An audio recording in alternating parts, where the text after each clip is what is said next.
Hello hi అండి. ఈరోజు Sunday కదా, మా ఇంట్లో చికెన్ పకోడా ప్రిపేర్ చేయడం ఎలానో మీ అందరికీ చూపిస్తాను.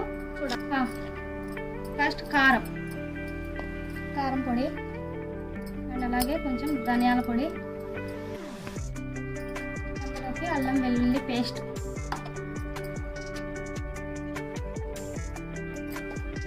అండ్ అలాగే కొద్దిగా సాల్ట్, రుచికి సరిపడా.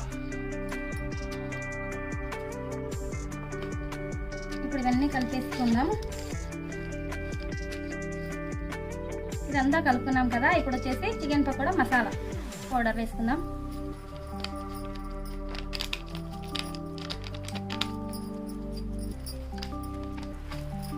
మళ్ళీ కలుపుకుందాం. అందులోకి ఒక గుడ్డు వేసుకుందాం.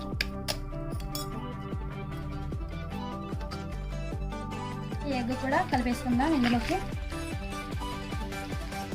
ఇప్పుడు ఎగ్ అంతా ఇందులోకి కలిపేస్తున్నాం. తర్వాత కార్న్ఫ్లోర్,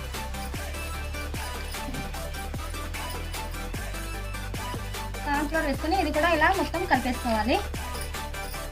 ఇలా మొత్తం కలిపేసుకున్నాము. 1 గంట నానబెట్టుకుని తర్వాత మనం నూనెలో వేయించుకోవాలి.